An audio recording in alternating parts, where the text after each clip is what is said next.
पुण्यामध्ये सध्या वेगवेगळ्या प्रकरणावरून पोलीस प्रशासनाविरुद्ध आरोप होत आहेत।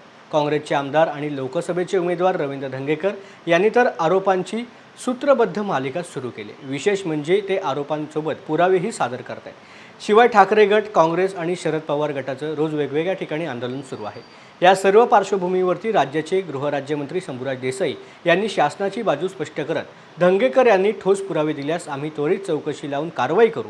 पोलिसांनी त्यांच्या सर्व प्रश्नांची उत्तरे दिली आहेत, तरी सुद्धा संपूर्ण जिल्ह्यात भरारी पथके तयार करून त्यांनी आरोपांची जी यादी दिली आहे त्यात तथ्य आढळल्यास कडक कारवाईच्या सूचना संबंधित आयुक्तांना दिल्या जातील, अशी माहिती देसाई यांनी आज साताऱ्यामध्ये माध्यमांद्वारे दिली आहे। मला एकच म्हणायचं आहे की सगळ्या गोष्टीकडे बघताना थोडंसं आपण वस्तुस्थिती जाणून घेऊन त्याच्यावर भाष्य करणं किमान विधानसभा सदस्य असणाऱ्या धंगेकरांनी तरी करायला हवं होतं। त्याचं कारण जे अल्पवयीन मुलाकडनं अग्रवाल जो प्रकार पुण्यामध्ये घडला, तात्काळ मी आमच्या सगळ्या यंत्रणेला आदेश दिले होते की अशा पद्धतीनं कुठल्याही रेस्टॉरंट म्हणजे ज्याला परमिट रूमचं लायसन आहे, बारचं लायसन आहे, अशा रेस्टॉरंटमध्ये, पबमध्ये, बारमध्ये अशा ठिकाणी ताबडतोब जॉईंट मोहीम पोलिसांना बरोबर घेऊन तुम्ही राबवा आणि त्याच्यावरती कडक कारवाई करा। 2 दिवसात पुणे आणि परिसरामधल्या एकूण 50 बारवर आणि पबवर आमच्या विभागानं कारवाई केली।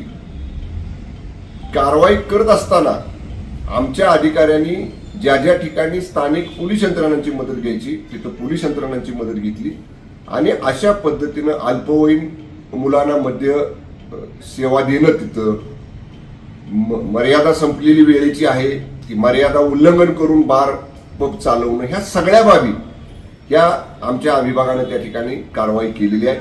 आज जी काही यादी दिली, जे काय कर्मचाऱ्यांची काही नावं घेतली, याच्या बाबतीत किमान विधानसभा सदस्य असणाऱ्या श्री धंगेकरांनी तरी काही पुरावा देणं गरजेचं होतं। पुरावा द्यायचा नाही, मोगम स्टंटबाजी करायची। आमचे मंत्रिमंडळातले एक सहकारी मान्य मुश्रीफ साहेबांनी सांगितलं की ते स्टंटबाजी करतायत, त्यामुळं एकदा ससूनच्या बाबतीतलं वक्तव्य करायचं, एकदा उत्पादन शुल्क खात्या बाबतीतलं वक्तव्य करायचं। त्यांच्याकडे जर काही पुरावे असतील ना तर मी श्री धंगेकरांना आणि श्रीमती अंधारेंना दोघांनाही सांगेन, या विभागाचा प्रमुख म्हणून राज्याचा तुमच्याकडचे असणारे पुरावे शासनाकडे द्या। शासनाकडे तुम्हाला द्यायचे नसतील तर स्थानिक जिल्हाधिकाऱ्यांच्याकडे द्या, स्थानिक जिल्हाधिकाऱ्यांच्याकडे द्यायचे नसतील पोलीस आयुक्तांच्याकडे द्या, आमच्या उत्पादन शुल्क विभागाच्या आयुक्तांच्याकडे द्या, कोणाकडे द्या, ज्याच्याकडे तुम्हाला द्यायचे त्यांच्याकडे तुम्ही द्या।